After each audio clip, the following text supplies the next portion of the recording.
विराजमान થઈ ચૂક્યા છે ત્યારે ફરી એકવાર ભગવાન સ્વામિનારાયણને યાદ કરી અંતઃકરણથી યાદ કરી જોરદાર જયઘોષ સાથે આપણે પૂજ્ય ભક્તાશ્રીને વધાવીશું. બોલો ગોપીનાથ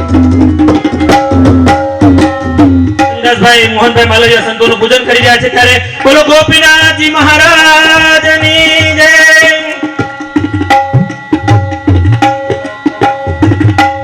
હરે કૃષ્ણ મહારાજની જય. બોલો ભક્તાશ્રીના પૂજન બાદ અને માધવભાઈને વિનંતી કરીશ બધા સંતોનું અહીં પૂજન કરશે. એવી જ રીતે સાક્ષોગી બહેનોનું પૂજન કરવા માટે હું વિનંતી કરીશ. प्रभु जय सद्गुरु स्वामी सहजानंद दयालु सहजानंद दयालु भगवंत बहुनामी चरण सरोज तमारा बंधु कर जोड़ी भगवंतु कर जोड़ी चरणे शीश धराती चरणे शीश धराती दुखना ठाकुर चतुर तपधारी पामर पति उतारा पामर पति उतारा गणित नर नारी नित नित नौतम लीला करता अविनाशी प्रभु करता अविनाशी तम भगतनो जे दर्शन करशे प्रभु दर्शन करशे सुगम करी सीधी ओम जय सद्गुरु स्वामी.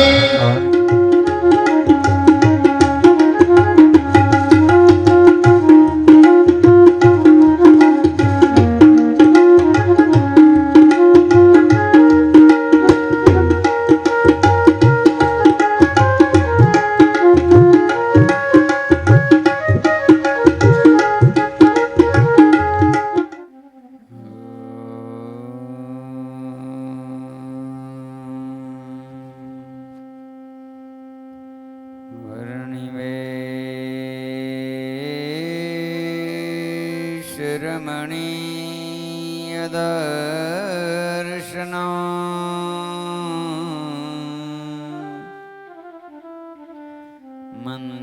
मंदहास रुचिराननाम्बुजं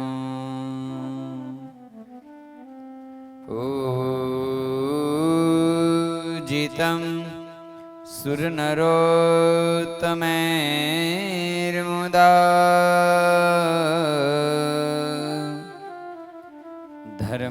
धर्मनन्दनमहं विचिन्तये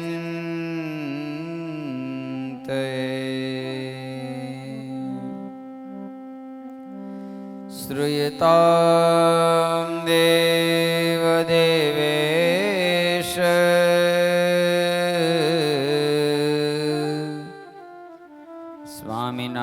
स्वामिनारायण प्रभु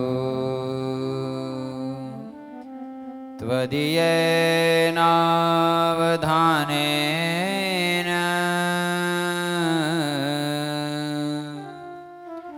कथयिष्ये शुभा कथा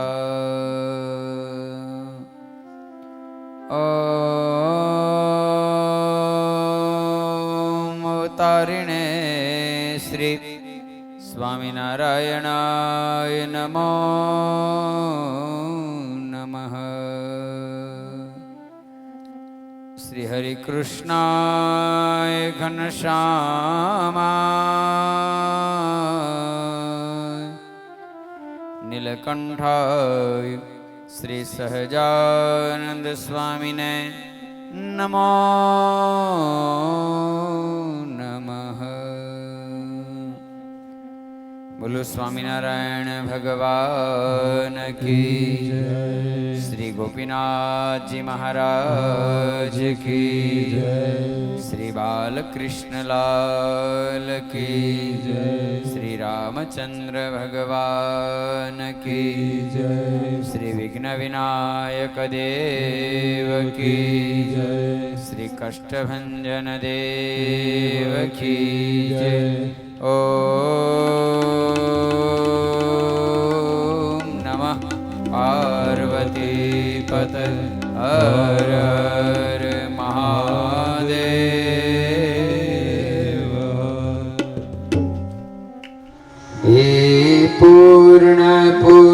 પુરુષોત્તમ પ્રભુ પરબ્રહ્મ જય સર્વોપરી પૂર્ણ પુરુષોત્તમ પ્રભુ પરબ્રહ્મ જય સર્વોપરી સુખ કંદ સજાનંદજી કમની મૂર્તિ માધુરી સુખ કંદ સહજાનંદજી કમની મૂર્તિ માધુરી હે અખિલ વિશ્વ તાર તનુ સાકાર તેજો મય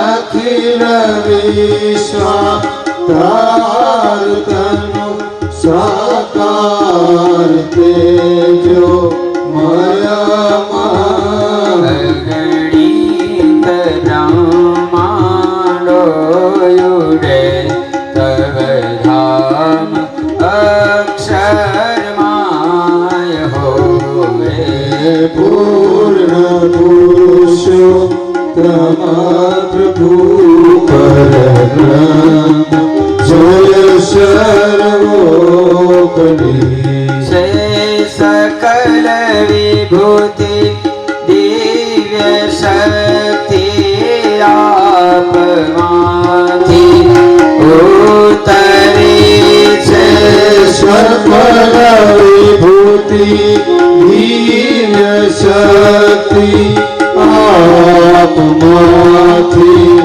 ઉતરી અવતારો લઈ અવની વિશે સધર્મની ગ્લાની સમે જય પૂર્ણ પુરુષોત્તમ પ્રભુ પરબ્રહ્મ જય સર્વોપરી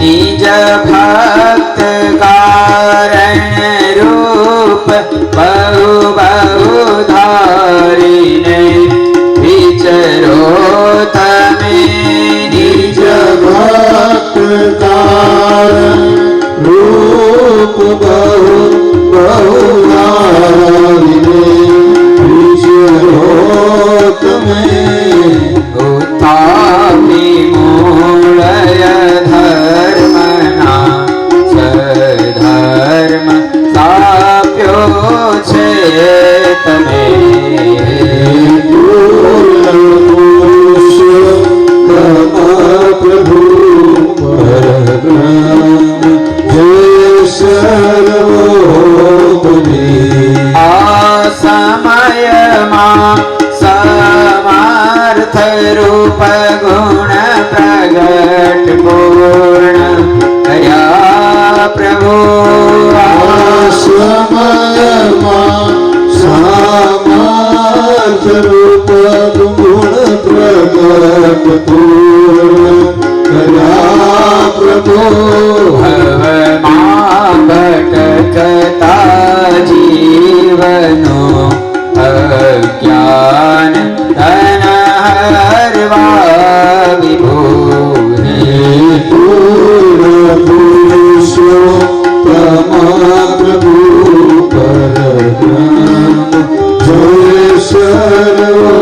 સર્વોપરી સધર્મ ભક્તિ જ્ઞાન ને વૈરાગ્યની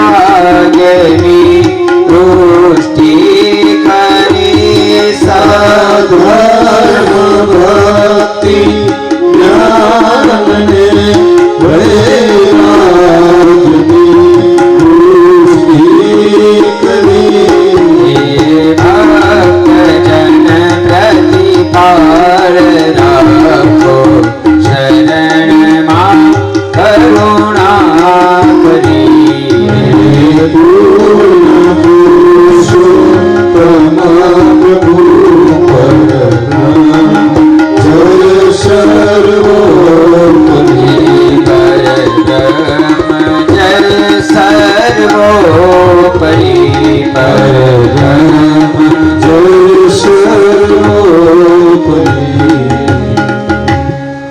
સ્વામિનારાયણ ભગવાન की जय। ઈષ્ટદેવ ભગવાન સ્વામિનારાયણ સ્વરૂપ ગઢપતિ ગોપીનાથજી મહારાજની પૂર્ણ કૃપાથી પરમ પૂજ્ય સનાતન ધર્મ ધુરંધર 1008 આચાર્ય મહારાજ શ્રી અજેન્દ્ર પ્રસાદજી મહારાજ શ્રી અને પરમ પૂજ્ય 108 ભાવી આચાર્ય મહારાજ શ્રી નુગેન્દ્ર પ્રસાદજી મહારાજ શ્રીના દેવડા આશીર્વાદથી પરમ પૂજ્ય ગૌયા સ્વામી બાલકૃષ્ણદાસજી સ્વામીના માર્ગદર્શન અનુસાર સ્વામિનારાયણ મંદિર નાના વાંચાળાના 24મા પાટોત્સવના ઉપલક્ષમાં સમસ્ત સત્સંગ સમાજ દ્વારા આયોજિત નિષ્કુળાનંદ કાવ્યની સુંદર કથાનો જ્યારે આપણે પ્રારંભ કરવા જઈ રહ્યા છીએ, આપણા આ નાના વાંચાળા ગામમાં અક્ષર નિવાસી આપણા સંતોએ પરમ પૂજ્ય દાદા ગુરુ શ્રી પૂજ્ય માધવ સ્વામી, પૂજ્ય જગત પાવન સ્વામી, પૂજ્ય કેશવ સ્વામી, ચતુર્ભુજ સ્વામી, બુધરચરણ સ્વામી, આપણે વર્ષોથી જેના માટે પ્રયત્ન અને પુરુષાર્થ કરતા હતા કે આપણું ભવિષ્ય સત્સંગી બને, આપણું ભવિષ્ય સુરક્ષિત બને, અને એનું આ પહેલું ફળ કે તમામ બાળકો ભલે વિદેશ છે, ઘણા બહાર છે, કોઈ અમદાવાદ છે, કોઈ સુરત છે, અલગ અલગ જગ્યાએ આ બાળકો નિવાસ કરે છે, પણ એ બાળકોએ પોતાની કમાણીમાંથી આ વખતની આ કથાનો પ્રથમ બોલ લઈ અને મુખ્ય યજમાન પદ જ્યારે લીધું છે, ત્યારે આ વખતે આપણે એ સાર સિદ્ધિ ગ્રંથ એને સમજવાનો પ્રયત્ન કરીશું. સ્વામીએ સાર સિદ્ધિના અંતિમ ભાગમાં એનો અદ્ભુત મહિમા બતાવ્યો છે, કારણ કે કોઈ પણ ગ્રંથને સાંભળતા પહેલા એનો મહિમા પણ સમજવો બહુ જરૂરી હોય છે. એટલે સ્વામીએ એનો મહિમા બતાવ્યો અને જેમાં સ્વામીએ લખ્યું છે, સાર સિદ્ધિ સુંદર ગ્રંથ છે સારોજી, સૌ શાણા મનવા વિચારોજી, પ્રગટ ઉપાસીને લાગશે પ્યારોજી, દુઃખ ટળી સુખનો આવશે વારોજી. આ ગ્રંથ કેવો છે તો એમ કહેવાય કે જે બુદ્ધિશાળી છે એ જો મનથી વિચારશે અને જે પ્રગટના ઉપાસી છે એને આ ગ્રંથ પ્યારો લાગશે અને દુઃખને અંત કરનારો લાગશે. વારો આવશે સુખનો સાંભળતામાં સાર શિરોમણી, પ્રીત થાશે પ્રગટ પ્રભુમાં ઘન શ્યામ માઈ ઘણી ઘણી, અન્ય સુખથી મન ઉતરી પ્રગટમાં સુખ પેખશે, લોકાલોકની લાલચે મેલી સુખ ધર્મ સુતમાં લેખશે. આ ગ્રંથનો સ્વામી અહીંયા સાર બતાવ્યો કે આ ગ્રંથ કેવો છે તો કે જે ગ્રંથના શ્રવણથી પ્રગટ પરમાત્મામાં પ્રીતિ થશે અને સાથે સાથે આ જગતના જે સુખ છે એ સુખથી પર થઈ અને સાચું સુખ એટલે જેને પરમાત્માનું સુખ માનવામાં આવે છે એ સુખની અંદર આ જીવની વૃત્તિ બંધાશે. કારણ કે આપણે તો બધા જ કયા સુખને સુખ માનીએ તો આ જગતના સુખને જ આપણે સાચું માની બેઠા છીએ કે ધન સંપત્તિ માન સન્માન આ બધી જ વસ્તુને આપણે સુખ માનીએ છીએ. પણ સ્વામી આ ગ્રંથની અંદર પરમાત્મામાં જો જોડાવવું હોય, ભગવાનનું સાચું સુખ મેળવવું હોય તો શું કરવું જોઈએ એની વાત સ્વામી આ ગ્રંથની અંદર કરશે. જગત સુખ અભાવની જુગતી અતિ કહી છે જો કથી કથી, સમજ્યા સરખી સુલભ છે વાત અતિ રતિ ઊંડી નથી. આ જગતના જે સુખ છે એમાં જેદી અભાવ આવશે તે દિવસે પરમાત્માના સુખની અંદર આપણે મગ્ન બની શકીશું. જ્યાં સુધી નિયમ છે કે તમારા હાથમાં એક પાત્ર હોય અને એ પાત્રમાં કોઈ પદાર્થ ભર્યું હોય અને પછી એમાં બીજું પદાર્થ ભરવું હોય તો શું કરવું પડે? તો એ પાત્રને ખાલી કરવું પડે. એમ પરમાત્માના સુખનો જો સાચો અનુભવ કરવો હોય તો જગતના સુખ જે આપણા હૃદયમાં ભરાયેલા છે, જેને આપણે સુખ માની બેઠા છે, વાસ્તવિકતામાં એ સુખ છે નહીં, પણ જેને આપણે સુખ માની અને સંગ્રહિત કરી રાખ્યા છે કે નહીં આ સુખ છે એમ કરીને હૃદયમાં આપણે જેને સાચવી રાખ્યા છે એને બહાર કાઢીશું ત્યારે પરમાત્માના સાચા મૂર્તિનું સુખ એ આપણને પ્રાપ્ત થશે. એ સમજણ આપવા માટે સ્વામી આ ગ્રંથની રચના કરી છે. અને આ ગ્રંથની અંદર સૌથી વધારે વૈરાગ્યની વાત બતાવી છે.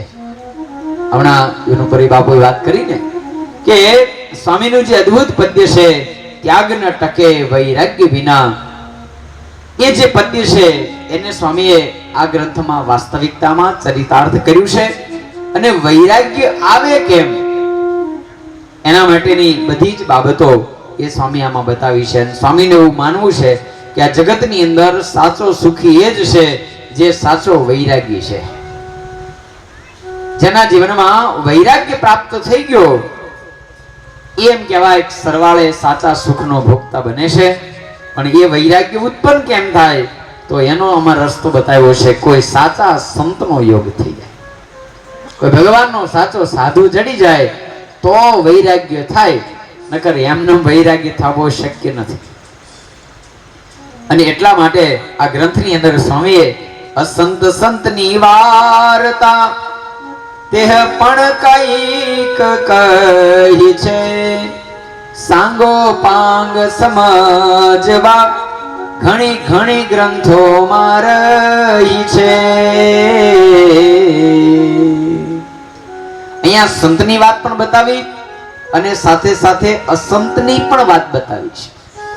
આ બંને વાત બતાવી એટલે જરૂરી છે કે આપણે ઘણી વખત કોઈ અસંતને જો સંત માની અને એનો સંગ કરી અને સુખી થવાની આશા રાખીએ તો પણ નિષ્ફળ જવાય. આજે ઘણા બધા લોકો સાધુમાં છેતરાઈ જાય અને પછી એમ કે અમે તો સ્વામીમાં બહુ હેત કર્યું, અમે તો એમાં બહુ પ્રીત કરી, એને જેટલું કીધું એટલું ચેક લખી દીધા, પણ અમે કઈ સુખી થયા નહીં. એટલે આ ગ્રંથમાં એ બંને બાબત બતાવી છે કે હકીકત એ છે કોઈ હાચા સંતનો યોગ થાય તો એ વૈરાગ્ય કરાવી શકે, પણ માત્ર સાધુનો વેશ ધારણ કરી અને કદાચ કોઈ અસંત છે એને આપણે જો સાચા માની બેસીએ, જેવી રીતે માની લ્યો કે તમને કોઈએ કથીર આપી દીધું અને તમે એને કંચન માની બેઠા, રંગે રૂપે તો કથીરનો અને કંચનનો બંને સરખો હોય અને એમ કહેવાય કે એ આપણા હાથમાં આવી ગયું અને આપણે એને સોનું માની એને સાચવીને બેસી ગયા, અને પછી ખરેખર જરૂર પડે અને તેદી હોની પાસે લઈને જાઓ તો હોની એમ કહી દે ભાઈ આમાં કાંઈ છે નહીં, આ તો નકામું છે, લઈ જાઓ. તે દિવસે પછી આપણે દુઃખી થઈ મારું આટલા વરહ સુધી આને હોનું સમજીને હાચવું અને આ તો હોનું નથી, તો દુઃખી થવાનો વારો આવે. એટલે સ્વામી આ ગ્રંથની અંદર સંત અને અસંતની બંને વ્યક્તિ પાડી છે કે કેનો યોગ થાય, કેવા સંતનો યોગ થાય તો વાસ્તવિકતામાં વૈરાગ્ય થાય, અને વૈરાગ્ય થાય તો શું પ્રાપ્ત થાય? વૈરાગ્ય, ભક્તિ અને ધર્મ, આ ત્રણેય બાબતો સ્વામી આ ગ્રંથની અંદર અદ્ભુત રીતે બતાવી છે. અને સ્વામી લખે છે સાર સાર શોધી કયું જે જે જાણ્યામાં મારે આવ્યું, તેહ તેહ તપાસી તને મને કાંઈક કાંઈક કાવ્યું. સ્વામી કહે છે કે હું જે જાણ્યો, હું જે ગ્રંથો વાંચ્યા અને એમાંથી મને જે સાર લાગ્યો એ બધો જ સાર શોધી શોધીને આ ગ્રંથમાં લખ્યો છે. એટલા માટે આનું નામ શું રાખ્યું? સાર સિદ્ધિ. એટલે નિષ્કુળાનંદ સ્વામીના મનમાં જે સાર વાત લાગી, આપણે ઘણીવાર કોઈ વાત કરતો હોય ત્યારે આપણે કે ભાઈ ટૂંકમાં સાર કે ને, બધું લાંબુ મારે સાંભળવાનો ટાઈમ નથી. તો સ્વામીએ પણ એમ કહેવાય કે બધા જ ગ્રંથો કર્યા અને પછી સ્વામીને એના જીવનમાં એને જે સાચો સાર લાગ્યો એ સાર સ્વામી આ ગ્રંથની અંદર ઉતાર્યો. મુમુક્ષુને મગન કરવા આમાં વાત છે વિધની, નથી છાની તે વાત છતી પ્રભુ પ્રગટ પરસિદ્ધની. સ્વામી કહે કે મુમુક્ષને મગન એટલે મુમુક્ષને આનંદિત કરવા માટે મેં આમાં વિવિધ પ્રકારની વાત લખી છે, પણ આમાં આનંદ થશે કોને? તો મુમુક્ષુ હશે એને. અને આ બધી કથા કરવા માટે આ એક જ ગામ એટલે સેટ આવે છે, કારણ કે હવે તમે બાકી બધી જ કથા સાંભળી અને ખરેખર મુમુક્ષુની સ્થિતિને પામ્યા છો. બાકી તો મોટા ભાગે આયોજકો જેમ કે ના ના ઈ બધું રહેવા દો, આપણે કંઈક ભગવાનના ચરિત્ર આવે એવી કંઈક કથા કરો, એમાં એ જન્મોત્સવ આવે, બીજા ઉત્સવ આવે ને આનંદ આવે એવી કંઈક કથા કરો. પણ આપણે ત્યાં અહીંયા એક જ એવું છે કે બધાયને એટલો રસ છે કે વાસ્તવિકતામાં જે અલગ અલગ ગ્રંથો, અલગ અલગ શાસ્ત્રો, જો આ કથા એવી છે કે આમાં હવે કોઈ પ્રકારનો ઉત્સવ ન થવાનો. લ્યો, આમાં બે જ ઉત્સવ છે, એક કથા સાંભળો પછી એક ભોજન ઉત્સવ ને એક આ ઉત્સવ, બાકી કોઈ ઉત્સવ નથી. માત્ર આમાં કથા જ આવશે, બાકી વિશેષ કાંઈ નહીં આવે. બાકી મોટા ભાગે અમારે જ્યાં બી આયોજકો કથાની વાત કરવા આવે એટલે પહેલા આપણે એમ કહીએ આવી કઈ કરવી ના, ઈ રહેવા દો, કારણ કે એમાં તો પછી બરોબર રસ હોય તો જ મજા આવે, નકર પછી મજા ન આવે, ઊંઘ આવવા માંડે. એટલે સ્વામી કે મુમુક્ષને મગન કરવા માટેની આમાં વિવિધ પ્રકારની વાત લખી છે. સ્વામી કે પાછું મેં આમાં કાંઈ છાનું નથી રાખ્યું. સડે શોખ જે વાત છે એ ભગવાનની પ્રગટ વાત મેં કરી છે. ખરા ખપવાળાને ખોળતા માનો વાત આવી તે મળે નહીં, તૈયાર તરછટ તાંદુલા કરી દીધા છે સુંદર લે. સ્વામી કહે કે જે ખરેખર ખપવાળા છે, જેને ખપ છે, એના માટે આ વાત એવી સરસ મજાની છે કે ગોતવા છતાં પણ આવી વાત જડે નહીં. અને સ્વામી કહે છે કે એના માટે મેં પોતરા રહિત સાફ કરેલા તાંદુલ એટલે ચોખા, ચોખાના ઉપર પોતરી હોય એ સ્વામી કે મેં કાઢી રેડી કરી તાંદુલ એટલે ચોખા એવા સરસ પોતરા કાઢીને આમાં રાખ્યા છે કે હવે ખાલી એને બાફવાના જ રહે. એટલે હૃદયમાં ઉતારી અને જીવનમાં એ પ્રમાણે વર્તન શરૂ કરી દે તો જીવનમાં એને ખૂબ આનંદ આવે. કરી દીધા છે સુંદર લઈ આ ગ્રંથ, ગાશે સુણશે રહેશે એમાં કયું એવી રીત, નિષ્કુળાનંદ એ નરના ઉઘડશે ભાગ્ય અમિત. જે મેં આ ગ્રંથમાં કીધું એ પ્રમાણે જો જીવાત્મા વર્તશે તો સ્વામી કહે છે કે એના ભાગ્ય ઉઘડી જશે. ભાગ્ય જાગ્યા આજ જાણવા, કોટી થયા કલ્યાણ, ઉદારો ન રહ્યો એનો પાયમાં પ્રભુ પ્રગટ પ્રમાણ. સ્વામી કહે છે કે આ ગ્રંથ જે સાંભળશે, જીવનમાં ઉતારશે, એના ભાગ્યનો અદ્ભુત ઉદય થશે. એવો આ અદ્ભુત ગ્રંથ છે. અને એમ કહેવાય છે કે જેનું કંગાળપણું એ નાશ પામશે અને મનમાં એવી મસ્તી પ્રગટ થશે કે જેના કારણે પછી એમ કહેવાય કે મનમાં જે ભય રહેતો હોય કે હું નિરાધાર છું એ દૂર થશે. અને મસ્તી આવી રહી હતી અંગમાં, દૂર પલાણા દુઃખ ભાગ્યા, મનમાં જે દુઃખો રહ્યા છે તમામ દુઃખો એ દૂર થઈ જશે. અણસમજણ અળગી થઈ, સમય સમજાણી વાત, પાપડા સર્વે પરા પડ્યા, મળ્યા શ્રી હરિ સાક્ષાત. કાયરપણા જે મનની અંદર કાયરપણું રહેતું હોય સ્વામી કહે છે કે દૂર થઈ જશે અને ભગવાન મળ્યાનો હૃદયની અંદર અદ્ભુત કેફ પ્રગટ થશે. એવો આ અદ્ભુત ગ્રંથ છે જેની સ્વામી શરૂઆત કરે છે. અને આ ગ્રંથ જેની અંદર કુલ 48 કડવા છે, સાથે સાથે 12 પદો પણ છે. કડવું 20 કડીનું એક કડવું આવશે, એવા 48 કડવા, અને વચ્ચે વચ્ચે 12 પદ્યો આવશે. કુલ આના 535 ચરણ છે. આવો આ સાર સિદ્ધિ નામનો ગ્રંથ છે. એની શરૂઆત કરતા સ્વામી અહીંયા પ્રથમ અદ્ભુત રજૂઆત કરે છે. શ્રી પુરુષોત્તમ પ્રસન્ન કરવા કાજજી,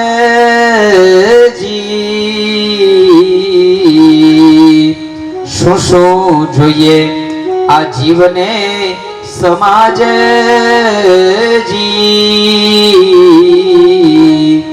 જેણે કરી રીજે શ્રી મહારાજજી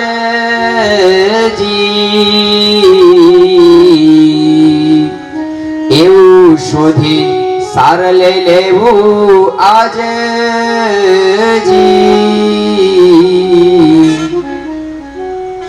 સ્વામી કહે છે કે ભગવાનને જો પ્રસન્ન કરવા હોય, ભગવાનને રાજી કરવા હોય તો કઈ કઈ વસ્તુની જરૂર પડે, સ્વામી કહે એનો હું સાર આ ગ્રંથની અંદર બતાવું છું.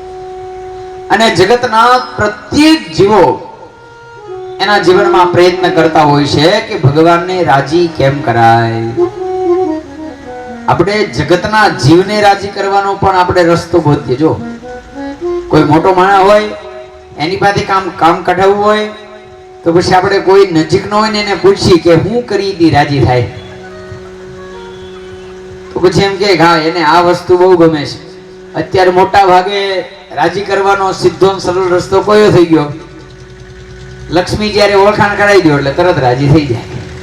આવ્યો અવસર ઓળખી રાજી કરવા શ્રી હરિ, શ્રી હરિ રાજી સહુ રાજી, રાજી કર્યા ક્રોડ 33 શેષ દિનેશ ને શશી સુરે વડે કરા રાજી અજયેશ. સ્વામી કહે છે કે તમામનો સાર એ છે કે ભગવાનને રાજી કરવા. અને ભગવાનને રાજી કરો તો શું થાય? તો ભગવાન જો રાજી થઈ જાય તો પછી જગતમાં 33 કોટી પ્રકારના દેવતાઓ પણ રાજી થઈ જાય. કારણ કે તમામ જે 33 કોટી દેવ એટલે 33 પ્રકારના દેવ, આમ તો કોટી એટલે કરોડ નહીં. ઘણી જગ્યાએ ઘણા બધા લોકો 33 કોટીનો અર્થ કરોડ પણ કરે છે, પણ અહીંયા 33 કોટી દેવતાની વાત છે. અને ઘણા બધા લોકો એમ કહેવાય કે આપણા સનાતન ધર્મમાં આપણે જ્યારે સનાતન ધર્મની વાત કરીએ ત્યારે આપણને નીચા પાડવા માટે ઘણા આપણને એમ કહે તમે સનાતની છો. આપણે કહે હા, તો તમારે ત્યાં તો 33 કરોડ દેવતા છે ને, તો બોલો 33 કરોડ દેવતાનું નામ. એટલે આપણે લગભગ બધા મૂંઝાઈ જાય. આવડે છે કોઈને? એટલે તરત કહી ના એ નથી આવડતા. તો હું પછી સનાતન ધર્મ લઈને નીકળ્યા, તમને કાંઈ નામ તો આવડતા નથી. આમ કરીને આપણને આપણી બોલતી બંધ કરે ટૂંકમાં. હું પણ હકીકત એ છે કે 33 કરોડ દેવતા છે જ નહીં, 33 કોટી દેવતા છે. કેટલા? 33 પ્રકારના દેવતા છે. ભગવાને આ સૃષ્ટિની અંદર 33 પ્રકારના દેવતાઓને કાર્યભાર સોંપ્યો છે. જેવી રીતના મંત્રીમંડળ થાય તો એની અંદર કેબિનેટ મંત્રી આ પ્રકારે એ બધાએ અલગ અલગ પ્રકારના મંત્રીઓની જેમ નિયુક્તિ થાય, એમ પરમાત્માએ આ સૃષ્ટિની અંદર આ સમગ્ર જે સૃષ્ટિ છે એ 33 પ્રકારના દેવતાઓને એની જવાબદારી સોંપેલી છે. એટલે આપણે ત્યાં 33 પ્રકારના દેવતા છે. એટલે કોઈ જ્યારે તમને આવીને વાત કરે કે 33 કરોડ દેવતા, ત્યારે કે ઉભો રહે 33 કરોડ નહીં, 33 કોટી. કોટીનો બે અર્થ થાય, પ્રકાર પણ થાય અને કરોડ પણ થાય. કોટી શબ્દ જે છે એ સંસ્કૃત શબ્દ છે અને એના બે અર્થ થાય છે. ઘણા બધા શબ્દો એવા હોય કે જેના ડબલ અર્થ થતા હોય. દાખલા તરીકે ગોળ, ગોળના બે અર્થ થાય ને. હવે એ ગોળનો અર્થ વાસ્તવિકતામાં ક્યારે સમજી શકાય?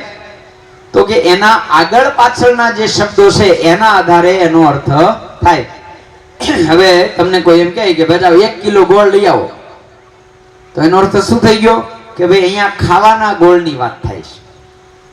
પણ એમ કહે કે અહીંયા ગોળ સર્કલમાં ઉભા રહ્યો તો ગોળ એટલે રાઉન્ડ ગોળ પણ થાય, પણ આગળ પાછળના શબ્દના આધારે એનો અર્થ થાય. એ રીતે કોટી શબ્દના બે અર્થ થાય. કોટી એટલે પ્રકાર પણ થાય અને કોટી એટલે કરોડ પણ થાય, પણ એનો અર્થ આગળ પાછળના શબ્દના આધારે કરવો જોઈએ. હવે ઘણાએ આ ન ખ્યાલ આવ્યો એટલે 33 કોટી દેવતાની જ્યાં વાત થઈ તો ઘણાએ કોટી શબ્દનો અર્થ કરોડ કર્યો. વાસ્તવિકતામાં ત્યાં પ્રકાર થાય છે 33 પ્રકારના દેવતા, પણ કોઈએ કરોડ શબ્દનો અર્થ કરી અને એવી રજૂઆત કરતી હતી 33 કરોડ દેવતા. એટલે આપણે એવું માનવા માંડ્યા 33 કરોડ દેવતા પણ 33 કરોડ દેવતા નથી, 33 કોટી દેવતા છે. એટલે 33 પ્રકારના દેવતા છે. એટલે સ્વામી કહે છે કે ભગવાનને જીવાત્મા રાજી કરવા એટલે મહેનત કરે છે, કારણ કે જો ભગવાન રાજી થઈ જાય તો પછી જગતમાં બધા જ રાજી થઈ જાય. અને અઘરામાં અઘરું ઈ જ છે, એને રાજી કરવા ઈ જ અઘરું છે. એટલે આપણે ત્યાં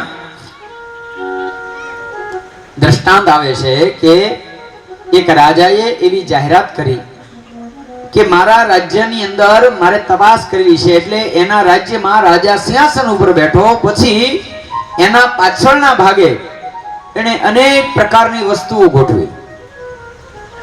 હીરા, માણેક, મોતી, વસ્ત્ર, તમામ પ્રકારની વસ્તુઓ ગોઠવી. રાજા સૌથી આગળ બેઠો. પછી રાજાએ પ્રજાને બોલાવીને કીધું કે હવે હું અહીંયાથી રજૂઆત કરું અને દોડી અને જે વ્યક્તિ જેના ઉપર પહેલો હાથ મૂકશે એ વસ્તુ બધી એની. બધાય લાઈન શરૂ ભર્યા અને પછી રાજા 1 2 3 બોલ્યા અને બધાએ દોટ કાઢી.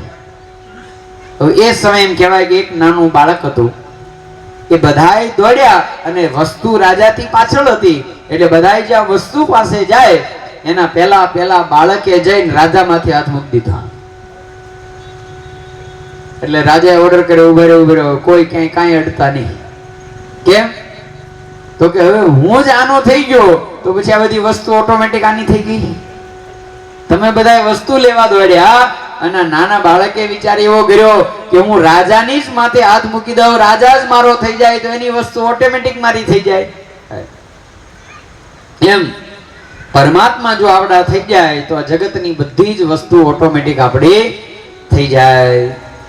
જેમ મહારત્નોની મોરમાં અન્ય નાણું છે અતિ ઘણું, તેમ હરી રીઝવતા સૌ રીજા ન રહ્યું કેનું કુરાજીપણું. દરેક રત્નોમાં સૌથી મોટું રત્ન તો પરમાત્મા જ છે કે એ પરમાત્મા જો રાજી થઈ જાય તો પછી જગતમાં બીજા કોઈને રાજી કરવાની જરૂર નહીં. બધાનું કુરાજીપણું ઓટોમેટિક રાજીપામાં પરિવર્તિત થઈ જાય. જેમ અનંત ઉડું ઉગે અંબરે પણ અર્ક વિના રહે અંધેર, તેમ હરિ સેવા વિના સમજો છે નિરર્થક નહીં ફેર. સાંજ પડે અને આકાશમાં ગમે એટલા તારા ઉગે પણ અંધારાનો નાશ થાય. કેટલા બધા તારા ઉગે પણ અંધારાનો નાશ ન થાય. પણ એક સૂર્ય ઉદય થઈ જાય એટલે ઓટોમેટિક અંધારાનો નાશ થઈ જાય. એમ હરિ જો મળી જાય, એનો રાજીપો જો મળી જાય તો પછી બીજા કોઈના રાજીપાની જરૂર ન રહે, પછી તારાની જરૂર પડે નહીં. જેમ 100 શૂન્ય સારા કરે, 100 મીંડા કરો પણ એક અંક ન ધરે જો આગળે, તે સરવાળો શાનો માણસે જે કરે છે કાળપ કાગળે. 100 મીંડા કરો પણ આગળ એકડો ન કરો તો 100 મીંડાનો સરવાળો થાય ખરો? એક એકડો કરી દો એટલે તરત જ મીંડાની કિંમત થઈ જાય. એમ જગતના બધા સુખ હોય પણ બસ એક ભગવાનનો રાજીપો ન હોય તો બધા સુખ મીંડા જેવા છે. લ્યો, સૌથી વધારે કિંમત શેની છે? આંકડાની છે. મીંડું મહાન જરૂર છે પણ એની આગળ જ્યારે આંકડો લાગે ત્યારે એની મહાનતા વધે છે. એટલે જગતમાં ઘણી વખત જીવ અહંકાર કરતો હોય છે પણ વાસ્તવિકતામાં એ છે કે સરવાળો ત્યારે થાય કે જ્યારે એમ કહેવાય કે એની આગળ આંક આવે છે. એટલે આપણે દ્રષ્ટાંત આપે છે ને કે એકવાર નવડાને એમ થઈ ગયું કે સૌથી મોટો હું છું, મારાથી મોટું કોઈ નથી. અને હકીકત એ છે કે આંકડાની અંદર 9 થી મોટો કોઈ આંકડો છે નહીં. એટલે નવડાને અભિમાન ચડી ગયું. એટલે અભિમાન આવ્યું એટલે એને સેજે સેજે આઠડાને લાફો મારી દીધા. એટલે આટલાએ પૂછ્યું કે ભાઈ હું કામ? તો હું તારથી મોટું છું એટલે. તો પછી આઠડાને એમ થયું લે તો હાથડા કરતા હું મોટો છું. એટલે આઠડાએ હાથડાને તમાચો મારી દીધા. એટલે હાથડાએ પૂછ્યું હું કામ? તો હું તારથી મોટો છું એટલે મારી મરજી. એટલે હાથડાને એમ થયું લે તો હું છગડા કરતા મોટો છું. એટલે એને લાફો માર્યો. એને 5 ને માર્યો, 5 એ 4 ને માર્યો, 4 એ 3 ને માર્યો, 3 એ 2 ને માર્યો અને 2 એ એકડાને માર્યો. એકડાને જ્યારે માર્યો એટલે એકડાએ મનમાં વિચાર કર્યો હું કોને મારું? પણ એકડો હોશિયાર હતો એટલે એને નિર્ણય કર્યો કે આપણે મરાય નહીં, આપણે કોકને ભેળવી દેવાય એટલે આપણે સૌથી મોટા થઈ જાય. એટલે એને ઓલું મીંડું ધ્રુજવા મળ્યું કે હમણાં મારો વારો આવશે.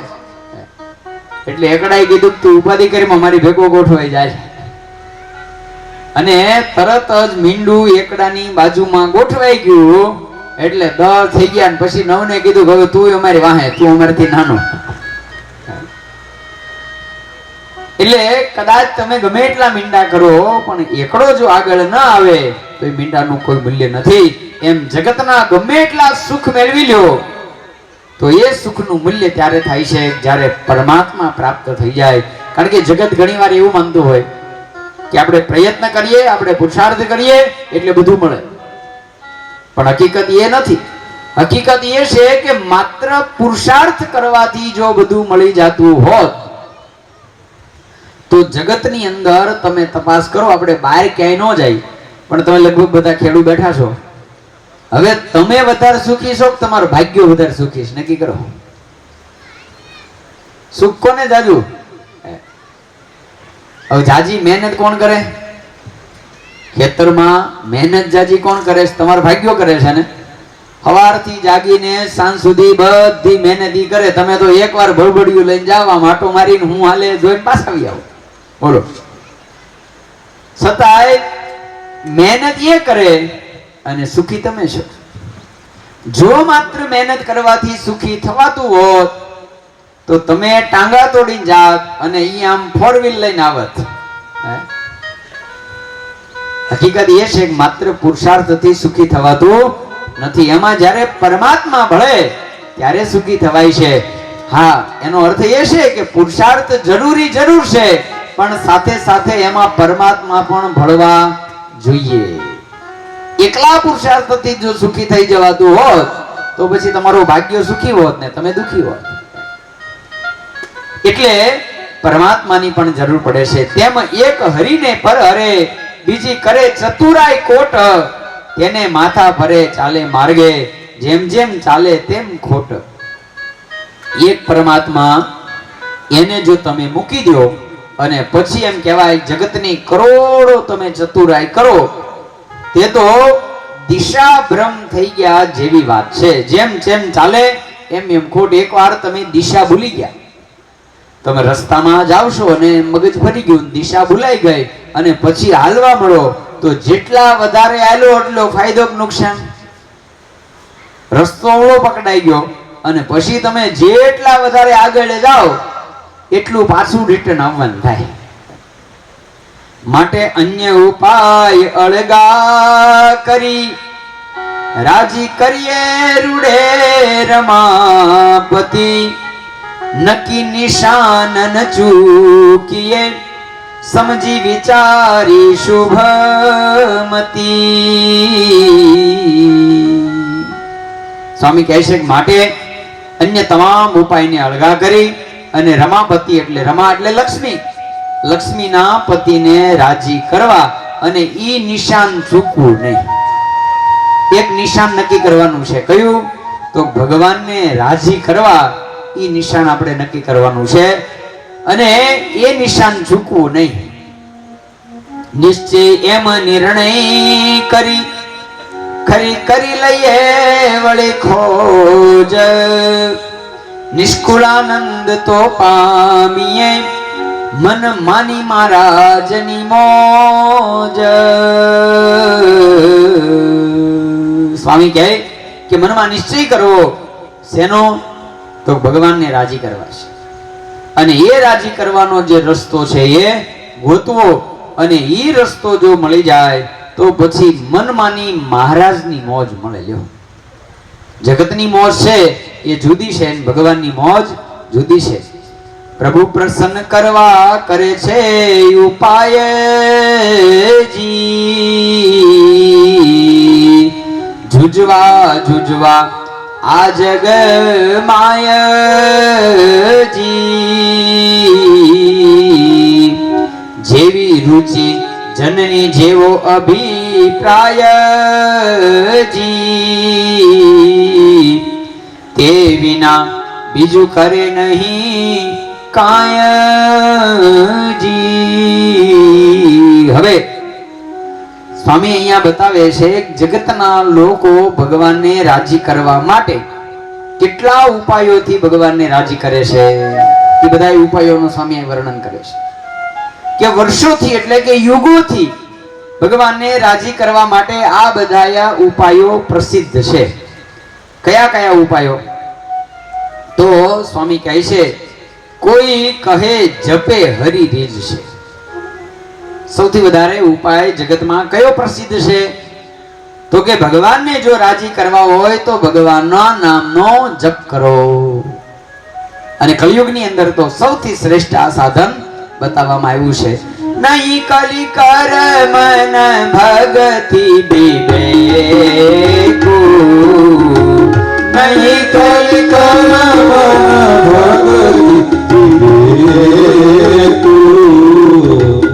રામ નામ અવલંબન એકુ, રામ નામ અવલંબન એકુ. કલિયુગની અંદર ભગવાનના નામનું સ્મરણ કરવું એ ભગવાનને રાજી કરવાનો પ્રથમ ઉપાય છે. પણ તકલીફ એ છે કે જપ અખંડ રહેતો નથી. ઘડીક યાદ રહે, શરૂ કરી દે પણ વળી પાછું ભૂલાઈ જાય. આ પહેલો ઉપાય સૌથી શ્રેષ્ઠ છે, બહુ અદ્ભુત ઉપાય છે ભગવાનને રાજી કરવાનો. અખંડ ભગવાનના નામમય થઈ જવું. એટલે આપણે ત્યાં તો એવું કહીએ કે દરેક ક્રિયામાં ભગવાનનો નામનો જપ કરવો. ખાતા પીતા હાલતા ચાલતા દરેક ક્રિયામાં ભગવાનના નામનો જપ કરવો. પણ તરત આપણે કહીએ કે ભાઈ કામ કરવામાં મન એમાં લાગે એટલે ભગવાન ભૂલાઈ જાય. માનો તમે નક્કી કરો કે ખેતરની અંદર કામ કરવું છે, હળ આગતા આગતા ભગવાનનું નામ લેવા મળો, પણ થોડી વાર થાય તો ભૂલાઈ જાય, વળી પાછા કામમાં મન લાગી જાય. આપણે ગાઈએ છે ખરા, હાથ સે કરવા ઘરના કામ, મુખ સે બોલો સીતારામ. હાથ સે કરવા ઘરના કામ, મુખ સે બોલો સીતારામ. ગાઈએ છે ખરા, પણ હકીકત એ છે કે હાથેથી ઘરનું કામ શરૂ કરીએ એટલે મોઢેથી નામ ક્યારે ભૂલાઈ જાય ખબર રહેતી નથી. એટલે કળિયુગની અંદર પહેલું સાધન ભગવાનનો જપ કરવો, જેનાથી ભગવાન રીઝશે. અને બીજું સાધન બતાવ્યું કે તપ કરવું. તપશ્ચર્યા કરવાથી ભગવાનનો રાજીપો થાય છે. પછી ત્રીજું સાધન બતાવ્યું કે તીર્થ કરવાથી. યાત્રા કરવા જાય તો ભગવાન રાજી થાય. કારણ કે યાત્રામાં આ બે વાના થાય, તપે થાય અને જપે થાય. એટલે જો યાત્રા કરીએ તો ભગવાન રાજી થાય. પણ યાત્રામાં ગયા પછી પણ આ બે પાછું યાદ રહે તો ત્યાં તપ કરવાનું છે અને જપ કરવાના છે, બે યાદ રહેવું જોઈએ. હવે ત્યાં જઈને આપણે વ્યવસ્થા જ ગોતીએ, લે અહીં તો આમ વ્યવસ્થા નથી, ખાવાનું હરખું નથી, આ હરખું નથી, આમ હરખું નથી, તો પાછો તીર્થનો અપરાધ લઈને આવીએ. આપણા શાસ્ત્રોમાં કહેવાયું, મહારાજે એ વાત વચનામૃતમાં પણ મહારાજે લખીને, અન્ય ક્ષેત્રે કૃતમ પાપમ તીર્થ ક્ષેત્રે વિનશ્યતિ, તીર્થ ક્ષેત્રે કૃતમ પાપમ વજ્રલેપો ભવિષ્યતિ. તમારાથી કોઈ અન્ય નાનું મોટું પાપ થયું હોય, તીર્થમાં જાઓ, ત્યાં જઈને તપ કરો, જપ કરો, ભગવાનનું યજ્ઞ કરો, સાધુ બ્રાહ્મણ મહાત્માઓને તમે પૂજા કરો, એની સેવા કરો, એનો રાજીપો મેળવો. તો તમારા અન્ય ક્ષેત્રમાં કરેલા પાપ તાપ બળી જાય. પણ તીર્થમાં ગયા પછી ઈ કરવાનું ન કરો, ન કરવાનું કરો તો લે આ તો આ બાપુ બેઠા બેઠા અહીં ભીખ માગે છે, લે બાપુ તો આમ કરે છે ને પૂજારી આમ કરે છે. આવી રીતના જો તીર્થના અવગુણ લઈને આવો તો પછી જે તમને હારે લઈ ગયા છે એને આમ વ્યવસ્થા કરી નથી, એના રૂમ મરકી નથી, ને આમાં પંખો હાલતો નથી, ને બપોરે ટાઈમે જમવાનું આવ્યું નથી, જમવાનું આવ્યું આમાં મીઠું વધી ગયું છે, તો એ તીર્થનો અપરાધ લાગે છે. એ અપરાધ કેવો થાય? તીર્થક્ષેત્રે કૃતમ પાપમ વજ્રલેપો ભવિષ્યતિ. તીર્થક્ષેત્રમાં જે પાપ થઈ જાય એ પાપ વજ્રલેપ થાય છે, પછી એનો નાશ કરવો શક્ય નથી.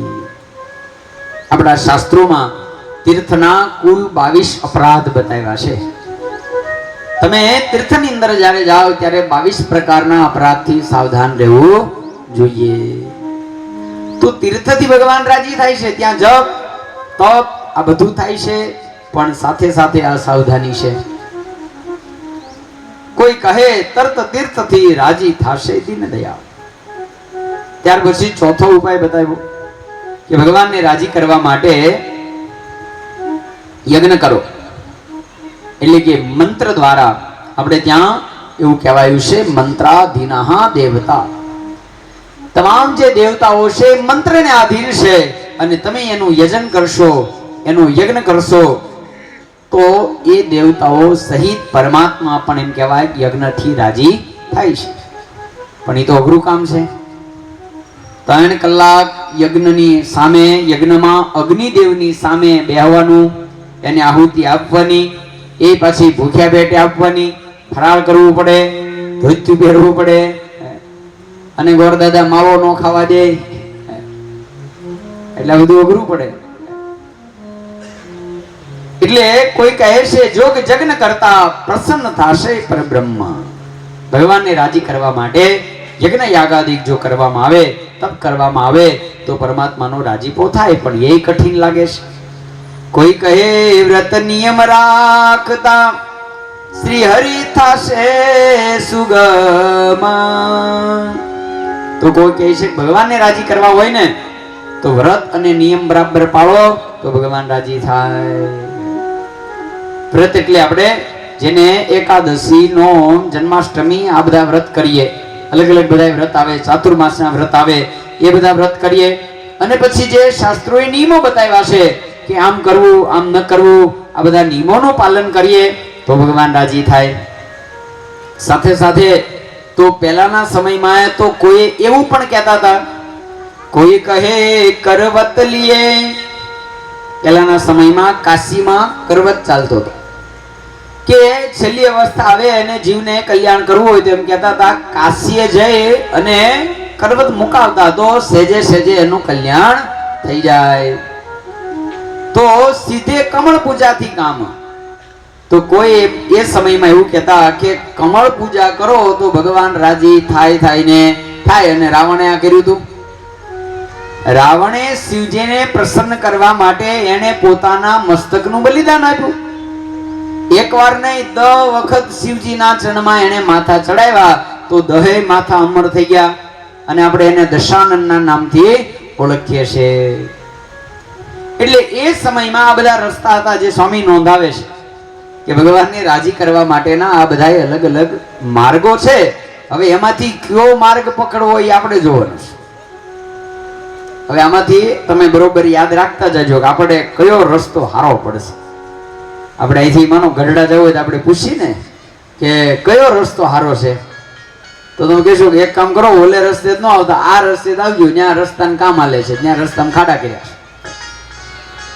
એમ સ્વામી અહીંયા બધા રસ્તા બતાવે છે. હવે એમાંથી આપણને કયો હારો પડે એ આપણે અપનાવો લ્યો. અને એનાથી આગળ બતાવે છે, કોઈ કહે પાડ ચડી પડતા રાજી થાય શ્રી હરિશ્યામ. પહેલાના સમયમાં પહાડ એટલે જેને ભૈરવ જબ કહેતા. જુનાગઢમાં આજે જાઓ તો એ ભૈરવ જબની આજે પણ બારી છે, ને લોકોમાં એવી માન્યતા હતી કે ભૈરવ જબ ખાય તો એનું કલ્યાણ થાય. એટલે ત્યાંથી પડી અને ભગવાન રાજી થાય આવું કહેવામાં આવતું હતું. તો કોઈ કહે હિમાલય હાડ ગાળે, તો કહે છે કે હિમાલયમાં જઈ તપ કરીને તમારા હાડકા ગાળી નાખો તો ભગવાન રાજી થાય. પાંડવો એ હિમાલયની અંદર ગયા. હિમાલય હાડ ગાળવા માટે પાંડવો ગયા હતા અને ત્યાંથી સીધા સ્વર્ગની અંદર ગયા એવું આપણે કહીએ છીએ. તો કોઈ એવું કહે છે બાળે દાવા નળે દેહે, જેમ ઋષભદેવ ભગવાને પોતાના શરીરને દાવા નળમાં બાળ્યું હતું. તો જરૂર થશે જીવન. તો આ પ્રમાણે બધા અલગ અલગ રસ્તો બતાવે. તો કોઈ એમ કહે છે, કોઈ કહે ધન ત્રિયા ત્યાગે, ભગવાનને રાજી કરવા માટે શું કરવું જોઈએ? તો કે ધન અને સ્ત્રી આ બેનો ત્યાગ કરી દો તો ભગવાન રાજી થાય. ત્યાગે ઘર કરે વનવાસ, તો કોઈ એમ કહે છે કે ઘરનો ત્યાગ કરી અને વનમાં વ્યા જાઓ, વનમાં જે નિવાસ કરો, ત્યાં કોઠા બોરા ખાય, ભગવાનનું ભજન કરો તો ભગવાન રાજી થાય. આ તો આપણને અઘરું પડશે. અને આમે અત્યારે તો જંગલ શહેર ક્યાં તે જવું, આપણે જંગલ જ નથી વધવા દીધા. તો કોઈ કહે કેશવેશ વધારે, કોઈ કહે ફરે ઉદાસ, કોઈ કહે છે કે આ જગતની બધી જ માયા મમતા બધું જ છોડી ઉદાસી બની અને નીકળી જાઓ તો ભગવાન રાજી થાય. તો કોઈ કહે દિગંબર, કોઈ કહે છે કે બધું મૂકી દો, વસ્ત્રય છોડી દો, એટલે કોઈ પ્રકારની માયા જ ન રહે. કપડા હોય તો વળી એમાં ખીસું આવે, વસ્ત્ર જ મૂકી દો, જગતની બધી જ માયા મમતા મૂકી દો તો ભગવાન રાજી થાય. તો કોઈ કહે છે કે અન્ન અલુણે, તો કોઈ એવું કહે છે કે મીઠા વગરનું ખાવાનું વ્રત લ્યો તો ભગવાન રાજી થાય. તો કોઈ કહે ફળ દળ જળપાન, કોઈ કહે છે કે માત્ર ફળનો આહાર કરો તો ભગવાન રાજી થાય, કોઈ કહે છે કે માત્ર જળપાન કરો તો ભગવાન રાજી થાય. તો કોઈ કહે ભાઈ પવન પીતા, કોઈ છે કે માત્ર વાયુ ભક્ષણ કરો ને તો ભગવાન રાજી થાય ને થાય. કેમ રાજી ન થાય ભગવાન? કોઈ કહે ભાઈ પવન પીતા, કેમ રાજી ન થાય ભગવાન? જો તમે માત્ર વાયુ ભક્ષણ કરો તો ભગવાન રાજી થાય. તો કોઈ કહે મુખે મુગ્ય ગ્રહીએ રહીએ અણવાણ હોનીશ, તો કોઈ કહે છે કે કાંઈ ન કરાય, મૌન લઈને બેહી જવાય, કાંઈ બોલવાનું નહીં, મૌનમાં સૌથી મોટી તાકાત છે, એટલે મૌન લઈ લો તો ભગવાન રાજી થાય. તો કોઈ કહે પંચ અગ્નિ તાપી રાજી કરીએ જગદીશ, કોઈ કહે છે ભગવાનને જો રાજી કરવા હોય તો પછી પંચાગ્નિ તાપવી જોઈએ. અત્યારે એવો સરસ ઉનાળો છે ને, શરૂ થઈ ગયો ને, હવે અત્યારે બરોબર બપોરે 12 વાગ્યે ફરતા 4 કુંડ કરી એમાં અગ્નિ પ્રગટાવી અને વચ્ચે બેહવાનું, એટલે ફરતા 4 અગ્નિ અને એક ઉપરનો અગ્નિ, બપોરે 12 વાગ્યે બેહવાનો, 3 વાગ્યા સુધી ખાલી બેહવાનું. લ્યો તો ભગવાન રાજી થાય. કેમ થાય? હેલવું પડશે.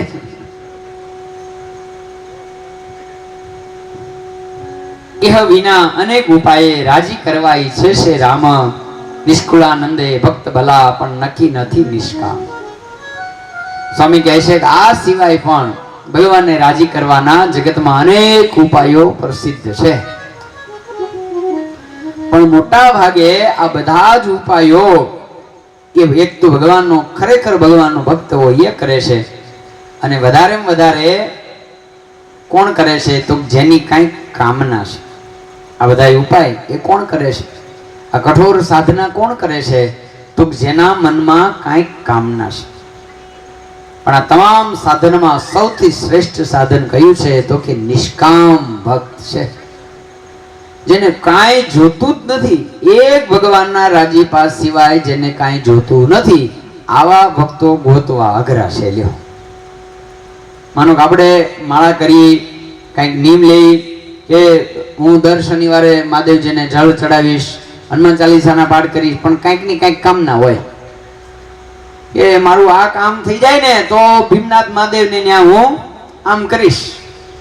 અને મોટા ભાગે તમે જોઈ લો કે જો વિનુપરી બાપુ તમારે સૌથી વધારે માણસોને આવતા કરવા હોય તો તમારે એ શરૂ કરવાનું કે ફલાણા ભાઈ આમ માનતા કરી અઠવાડિયે એમનું કામ થઈ ગયું, અને આમ કર્યું એટલે તરત દાદાએ એનું કામ કરી નાખ્યું. આ પરચા તમે શરૂ કરી દો એટલે એને લાઈન થઈ જાય. તો હવે વિચાર છે કે લે તો મારે આ અટકીનું ઊભું છે, હાલો હું લોટો ચડાવું, મારે આ અટકીનું ઊભું છે, લાવો હું લોટો ચડાવું. એટલે સકામ ભક્તો જગતમાં અસંખ્ય છે, પણ નિષ્કામ ભક્ત મળવા મુશ્કેલ છે. અરે કેવા ભગવાનના નિષ્કામ ભક્તો તો આવા કવિઓ ગાયું છે, હરિના જન તો મુક્તિ ન માગે, હે માગે જન્મ જન્મ અવતાર રે. સાચો ભગવાનનો ભક્ત કયો છે? તો નિષ્કામી ભક્ત છે એ સાચો ભગવાનનો ભક્ત છે, અને એના ઉપર ભગવાન જલ્દી રાજી થાય છે. આ બધા સાધનો બતાવ્યા, એ બધા સાધનમાં પણ તમારામાં જો નિષ્કામીપણું આવી જાય ને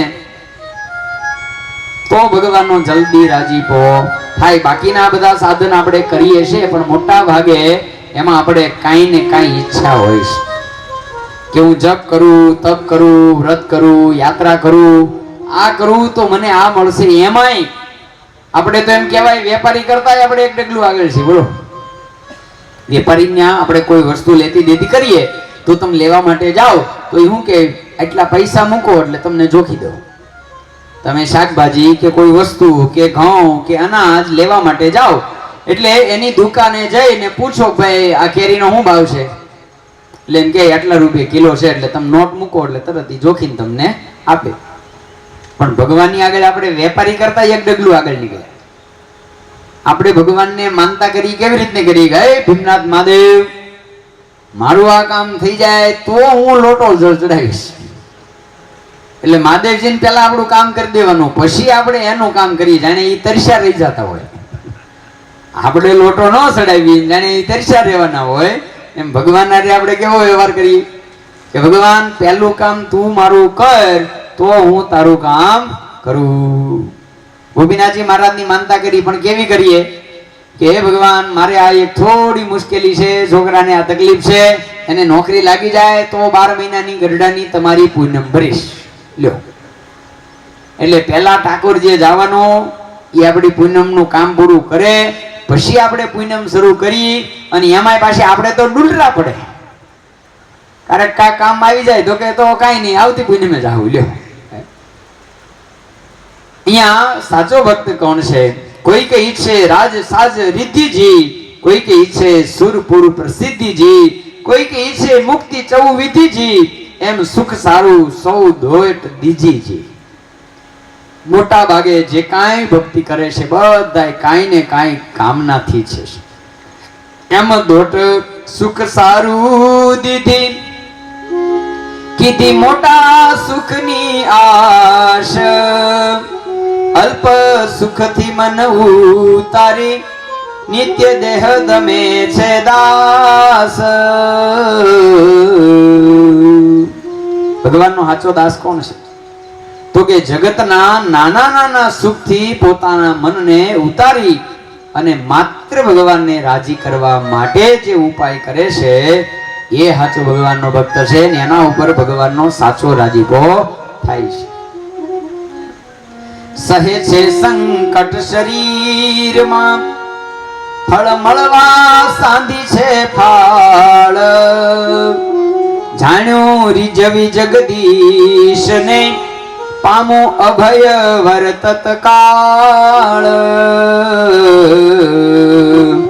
તેહ સારું તાવે છે તાન ને, કયે પામું સુખ વિલાસ. અહોનિશ એવો અંતરે વર્તે છે અખંડ વિચાર. આપણે જે કાંઈ કરીએ પણ અંતરમાં તો એવો જ વિચાર હોય છે. માનો કે વ્રત કરીએ, ઉપવાસ કરીએ, શરીરને કષ્ટ આપીએ, પણ એ કષ્ટ આપતી વખતે મનમાં એ વિચાર હોય કે આ વ્રત મારું પ્રસન્ન થઈ જશે, મારું સફળ થઈ જશે, તો પછી મારા આ કામ સિદ્ધ થશે.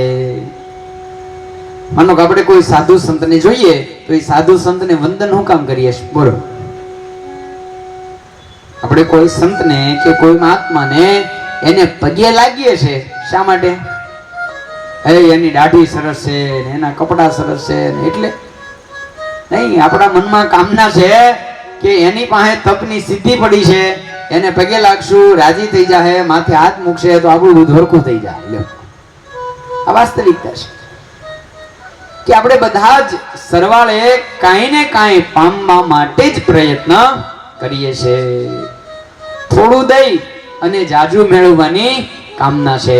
જો આપણે એવું કહેવાય છે ને કે મંદિરની બહાર તો નાનો ભિખારી હોય પણ અંદર મોટો ભિખારી. બહાર જે કોઈ ભિક્ષુક હોય તો એની કામના કેટલી હોય, એને તમે ખાલી 5 રૂપિયાનો સિક્કો આપો ને એટલે રાજી રેડ થઈ જાય.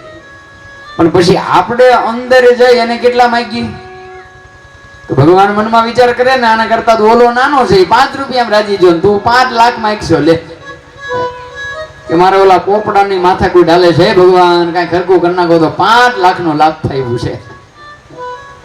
એટલે સરવાળે મોટો ભિખારી કોણ છે? બહાર બેઠો એ તો નાનો છે, આપણે અંદર જાનારા આપણે મોટા છે. પાછા એને 5 આપી અને આપણે આપણી જાતને દાતાર ગણીએ. બોલો. એટલે અહોનિશ અંતરમાં આવો વિચાર રહે છે. તેણે સહે સમૂહ સંકટના તોય પામતા નથી અહીંયા હાર. અને એટલા માટે મોટા સુખની પ્રાપ્તિ માટે અનેક દુઃખ સહન કરવા પડે તો પણ આ જીવ સહન કરે છે. સવાસનિક નરે એમ સુખ સારું અતિ અતિ કરે છે ઉપાય. મોટપ ઈચ્છે છે મનમાં તે વિના તનન તવાય.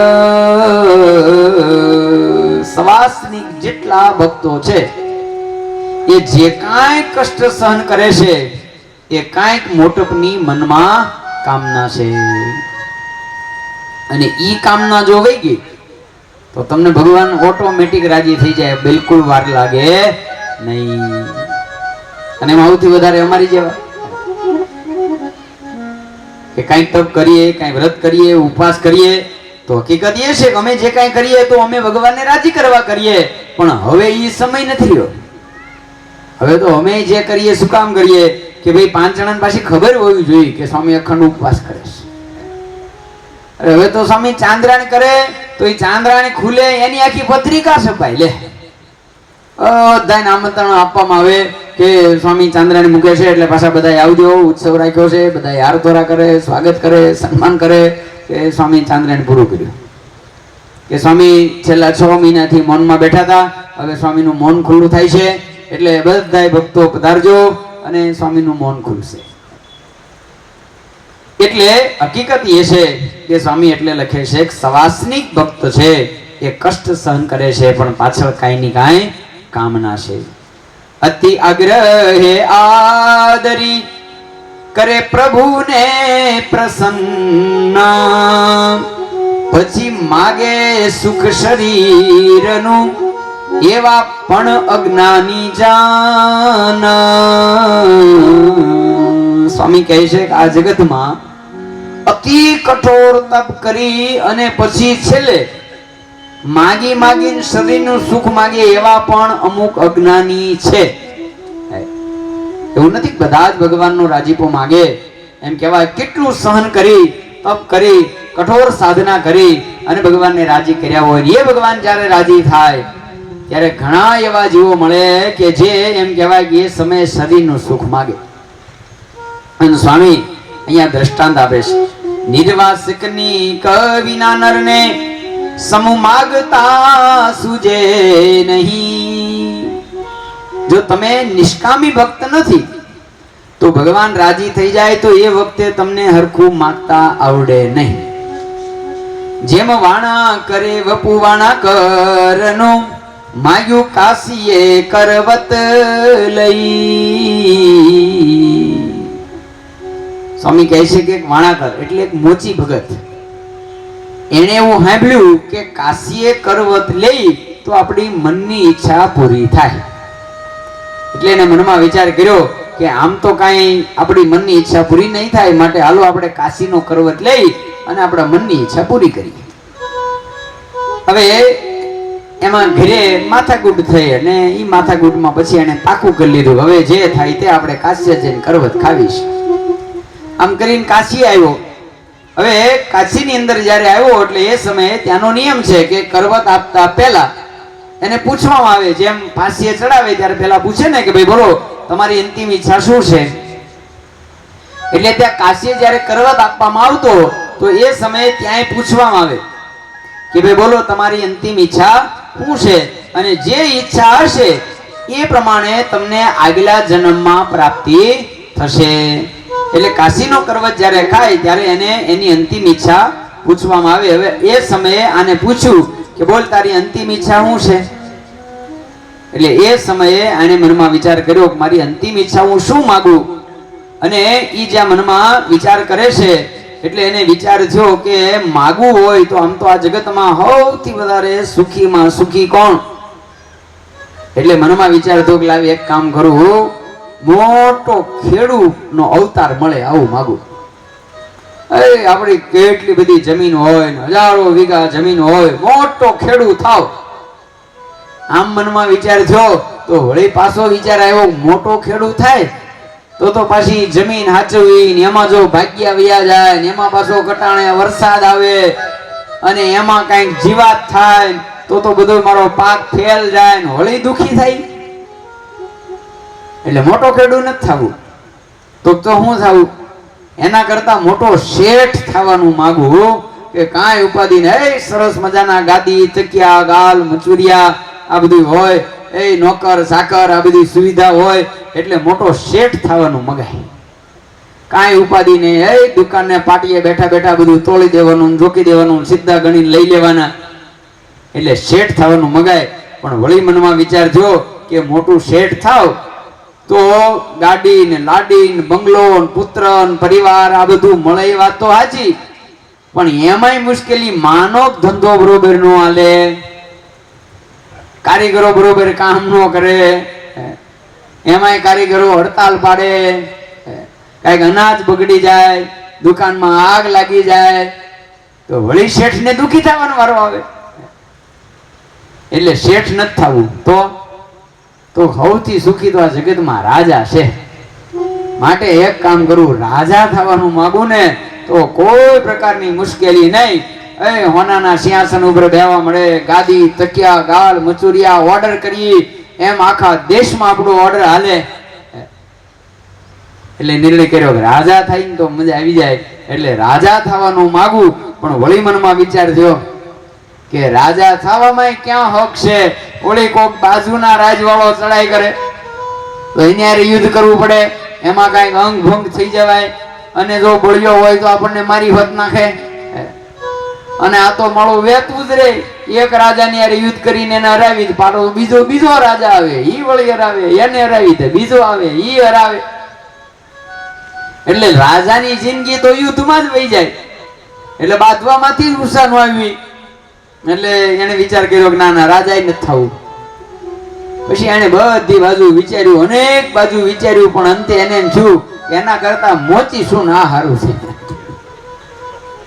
મારું અત્યારે જે છે એ હારું છે, કાંઈ ઉપાધિ નથી અને એ સરળતાથી સરસ જીવન હાલે છે. એટલે એને કીધું કે ભાઈ એક કામ કરો, મારો સંકલ્પ છે કે આવતા જન્મમાં હું પાછો મોચી થાવ. એટલે ઓલા કીધું તો પછી તો અત્યારે ઈ સોતો કરવત ખાઈને કામ શું છે. એટલે આપણું એવું છે કે સરવાળે આ જીવને એના જેવી પરિસ્થિતિ છે એમ નાના નાના વિષય નાવ્યા નજરે મોટા વિષય મળવા મન કર્યું, હતો અસાધ્ય રોગ અંગમાં વળી વિશે કે કમળ ફેર્યું. આ જીવ એમ કહેવાય જ્યાં સુધી વાસ્તવિકતામાં નિષ્કામી ન થાય ત્યાં સુધી એમ કહેવાય કે સરવાળે સાચું સુખ મળતું નથી. તેને પૂર્વે તે પશ્ચિમ થયું, અહીંયા રહ્યું નહીં વળી હાથ, નિષ્કુળાનંદ એવા નર અમર પામે નહીં મોટી મિરાત. પણ મોટી વસ્તુ પ્રાપ્ત કરવી હોય તો સહન તો કરવું પડે. જેમ વનજનને વાલું વનજી, તેને વસતા વસ્તી એ માને નહીં માનજી. આ જીવ જે વનમાં વસે છે એને વન વાલું લાગે છે, એને વસ્તીમાં જવું ગમે નહીં, અને જે વસ્તીમાં રહે છે એને વનમાં જવું ગમે નહીં. ફળ દળ ફૂલ ખાય નિશ દિનજી, અતિ રસે સરસ પણ ન ભાવે ભોજનજી. જે નિત્ય ફળ અને ફૂલનો આહાર કરે છે એને પછી સારા સારા પકવાન ભાવા ગમતા નથી, અને જે રોજ પકવાન ગમી ગયા છે એને પછી ફળ ફૂલ ખાવું ગમે નહીં. કયો કાલે હું આવતો હતો તો એક ભગતનો ફોન આવ્યો, એટલે એ કે આપણે કોઠારી સ્વામી ફળ ખાય છે તો એને કેટલા વર્ષ થયા? બધું કામ શું છે એ કયો ને એમ. એટલે કે અમે આજ બેઠા હતા ને એટલે અમે એમ વિચાર કરતા હતા કે આપણે કે એક એકાદશી નથી થતી અને કોઠારી સ્વામીને કેમ થતું છે, એટલે તમને ફોન કર્યો. લે એમાં એવું હોય કે પછી રોજની ટેવ થાય, રોજ નિત્ય કરવાનું થાય ને મન દ્રઢ હોય તો પછી એમાં બહુ વાંધો આવે નહીં. પણ આપણે કાર્યક્રમ હોય એટલે આપણને પછી અઘરું લાગે. ભોજન તેને કેમ ભાવે, જેણે ખાધા કોઠા કેરી ખાઈત, ઉપર ખાધી આંબલી તેણે અંબાઈ ગયા છે દાંત.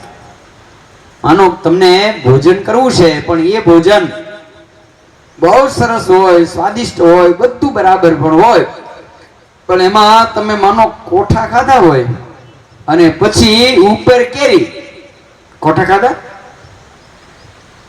એટલું ખાટું હોય કે દાંત અંબાઈ જાય. જો બરોબર પાક્યું ન હોય અને જો કોઠું ખવાઈ જાય તો કોઠાની ચટણી કરે, સરોતરમાં કોઠા બહુ થાય, તો એટલી એમાં ખટાશ હોય કે જરીક ચાખો ને તો આમ તમરી ચડી જાય અને દાંત અંબાઈ જાય. તો દાંત અંબાઈ જાય પછી એમ કહેવાય કે એની ઉપર પછી તમે આંબલી ખાઓ, કોઠું ખાઓ એના ઉપર પાછા આંબલી ખાઓ અને પછી દાંત અંબાઈ જાય તો પછી ભાત પણ ચવાય નહીં. જેની વિષય કોઠામાં વૃત્તિ વળગી, અહમ મમદ રૂપ ખાધી આંબલી, તેને ગોળ સારો કેમ લાગશે, કેમ કહેશે સાગરને ભલી. એમ આપણે સંસારના વિષય રૂપી કોઠા ખાઈ લીધા અને પછી અહમતા અને મમતા રૂપી ઉપર આંબલી ખાઈ લીધી અને પછી દાંત અંબાઈ ગયા અને પછી કોઈ તમને ગોળ ખાવા આપે કે પછી કોઈ સાકર આપે તો એ તમે ખાઈ શકો નહીં. તેમાં ભોગેવા સુખ જેણે ભૂમિના, તેથી અધિક સુણ્યા અમરેશના. તેને પામવા પામર નર સહે છે દુઃખ હંમેશના. જે જીવે આ પૃથ્વી ઉપરના સુખ ભોગવ્યા છે પણ એને એવું સાંભળ્યું છે કે આપણા કરતા ઇન્દ્રને વધારે સુખ છે. આપણે બધા જ કહીએ ને કે તારે તો સ્વર્ગ જેવું રાજપાટ છે, ભલે આપણે ગયા નથી પણ આપણે એવું સાંભળ્યું છે કે આપણા કરતા ઇન્દ્રને જાજુ સુખ છે. તો એના કારણે આપણે ઇન્દ્ર પદવી પામવા માટે અનેક પ્રકારના કષ્ટો સહન કરીને પણ આપણે બધા એવું ઈચ્છીએ કે આપણે ઇન્દ્ર થાય તો સારું. અને મોટા ભાગે તમે જો તો અહીંથી આપણે બધા જ હવે શહેરમાં જવા હું કામ ઈચ્છા કરી? આ ગામડા હવે ખાલી થઈ ગયા, જો બધા શહેરમાં જવા શું કામ ઈચ્છે છે? કારણ કે આપણે એવું માનીએ છીએ કે અહીંયા કરતા શહેરમાં સુખ જાજુ છે. પણ એ વડીલોને પૂછો, વડીલોને અઠવાડિયું સુરત લઈ જાવ લ્યો, એટલે તરત છોકરાને કહે ભાઈ સાહેબ બાપા મને તું માછેડે મૂકી જાવ, મને અહીં નહીં ફાવે. કારણ કે હકીકત એ છે કે જે જીવનનું સાચું સુખ છે એ અહીંયા છે. બાહ્ય દુઃખ સુખ કદાચ ત્યાં હશે પણ એ અહીંયા જે સુખ છે એ મોટા મોટા ફળિયા, આંબા, આંબલિયું, ઓટલા, એ સરસ મજાની ઓટલા પરિષદ ભરાય. સુરતમાં એવી ક્યાં ગોતવા જાવી? મુંબઈમાં એ ક્યાં ગોતવા જવું? એમાંય માનો કે હવે લોકો વિદેશ જવા મળ્યા, તો અમેરિકા જાઓ, લંડન જાઓ, કેનેડા જાઓ, તો ત્યાં તમારે ઓટલા પરિષદ કરી હોય થાય, ત્યાં મેળ ન આવે. એટલે જેમ અમલ પિતા અકલ નાશે તો એ અંતરે જાણું અધિકું પીવું. આવ્યું ડુલપણું તે નથી દેખતો, એવું અતિશય ફૂટી ગયું હયું. અહીં સ્વામી દારૂ વાળાની વાત પીવે છે કે માનો કે જે કેફ કરતો હોય એને ખબર જ છે કે આ પીધા પછી સુખ નથી, છતાંય માનો કે પીવા માટે ગમે એટલી કરવી પડે, કરે કે ન કરે? અંદર જવું પડે તો વયો જાય, ગમે ત્યાંથી લાવવો પડે તો લાવે, છુપાઈને લાવે, ગમે એ રીતે લાવે, જાણે છે આમાં દુઃખ છે છતાં પણ એ કરે.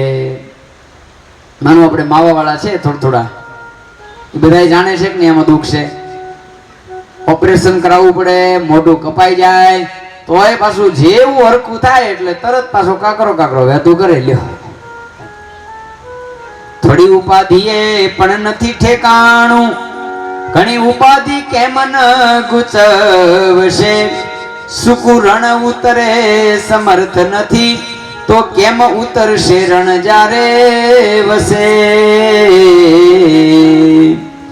જાણે પેસી ઊંડા અર્ણવમાં તળે જળ પીને તરસાતજુ,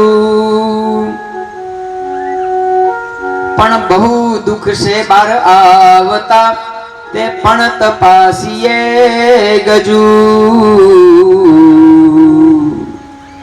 મોટા ભાગે જીવ આ કહુંબાની અંદર એમ માને છે કે આમાં સુખ છે, પણ એમાંથી બહાર આવવું અઘરું છે. એમાં સરવાળે સુખ તો ક્ષણિક છે પણ એમાં દુઃખ જાજુ છે. આઘા પગ પરઠતા અહીંયા કરવો નહીં હુલાસ, આગળ સુખ કે દુઃખ છે તેનો કાઢવો તપાસ.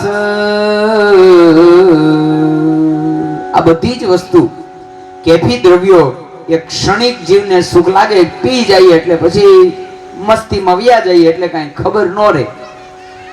પણ હકીકત એ છે કે આગળનો તપાસ કરવો કે ક્ષણિકનું સુખ છે પણ એમાંથી જ્યારે બહાર આવીએ પછી ક્યાં કાદુમાં પડ્યા હશું, ક્યાં ગટરમાં પડ્યા હશું એનું નક્કી નથી.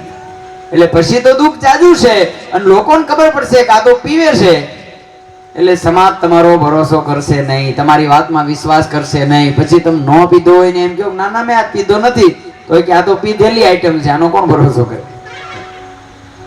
એટલે પછી દુઃખ મોટું છે. એટલે આગળના સુખ દુઃખ નો વિચાર કરવો. તેમ વિષય સુખની વાટે ચાલતા વિચારી જોવી જનવાત, કંઈક વાર સુખ પામ્યા વાયમાં લાખો લેખે લાગી લાત. સ્વામી કહે છે કે વિષય સુખનું એવું છે કે વિષય સુખ ક્ષણિક છે પણ અંતે જાતા એ દુઃખને આપનારા છે. માટે વાટ એ મૂકવી ન ચૂકવી આવ્યા પળ, નિષ્કુળાનંદ કહે નાથ નામ સેવવા ચરણ કમળ. નિષ્કુળાનંદ સ્વામી કહે એટલા માટે આ વિશેષ સુખની વાતને મૂકી અને સાચું સુખ ભગવાનના ચરણમાં છે. કા સુખ હરિ કે ચરણ में કા સંતન કે માહી. સાચું સુખ ભગવાનના ચરણમાં છે એટલે ભગવાનના ચરણ સેવવા. ઇતિ શ્રી નિષ્કુળાનંદ સ્વામી વિરચિતે સાર સિદ્ધિ મધ્યે ચતુર્થ કડવું, ચોથું કડવું થઈ છે. અહીંયા હવે પછી પદ્ય આવશે અને એ પદ્ય આપણે બપોર પછી બરાબર 3:30 કલાકે શ્રવણ કરીશું. અત્યારે કથાનો સમય થયો હોય 2 મિનિટ હરિનામ સંકીર્તન, કથાનો વિરામ.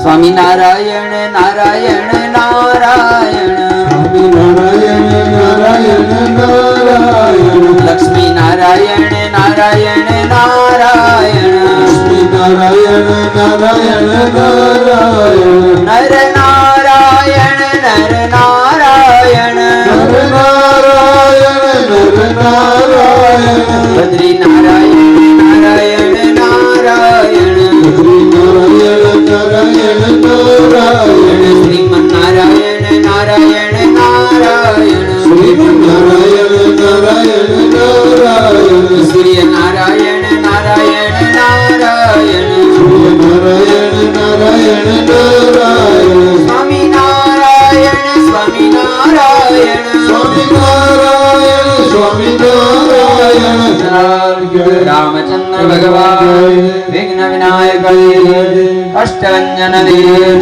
ઓમ નમઃ પાર્વતી પદ હર હર મહાદેવ.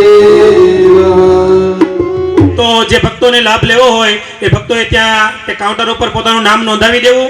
અને વિશેષ આપણા મહોત્સવમાં ધામોધામથી સંતો પધારવાના હોય, વક્તાશ્રી અને અહીંયા ઉપસ્થિત સંતો જે પધાર્યા છે એમને રસોઈ આપવાની ઈચ્છા હોય અને સાંખ્યોગી બહેનોને રસોઈ આપવાની ઈચ્છા હોય તો કમિટી તરફથી સંતોની રસોઈ પેટે 1100 રૂપિયા નક્કી કરવામાં આવ્યા છે અને સાંખ્યોગી બહેનોની રસોઈ પેટે પણ 1100 રૂપિયા નક્કી કરવામાં આવ્યા છે. તો જે કોઈ ભક્તોને સાંખ્યોગી બહેનોને રસોઈ કે સંતોને રસોઈ જમાડવાનો ભાવ હોય તો એ ભક્તોએ પણ ત્યાં દાનપેટ કાઉન્ટર ઉપર પોતાનું નામ લખાવી દેવું. સાથે સાથે દરરોજ સાંજે અહીંથી કથાની જ્યારે પૂર્ણાહુતિ થાય ત્યારે પ્રસાદ વેચવામાં આવે છે. પ્રસાદીના યજમાન પેટે આપણે 500 રૂપિયા નક્કી કરવામાં આવ્યા છે. તો એ પણ ભક્તો લાભ લઈ શકશો.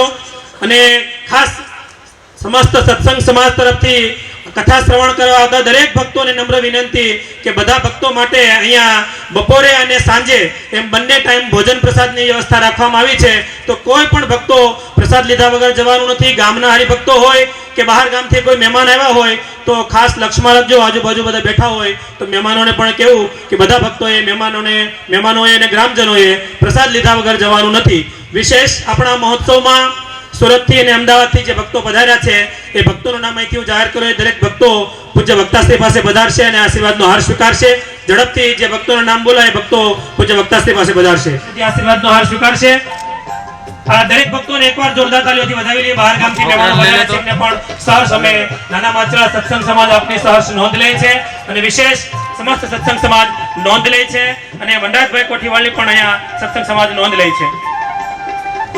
બપોર પછીની કથાનો સમય બરોબર 3:30 કલાકે છે.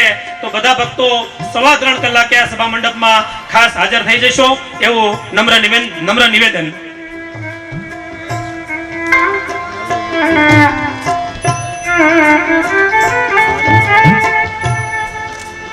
સ્વામિનારાયણ ભગવાન, સ્વામિનારાયણ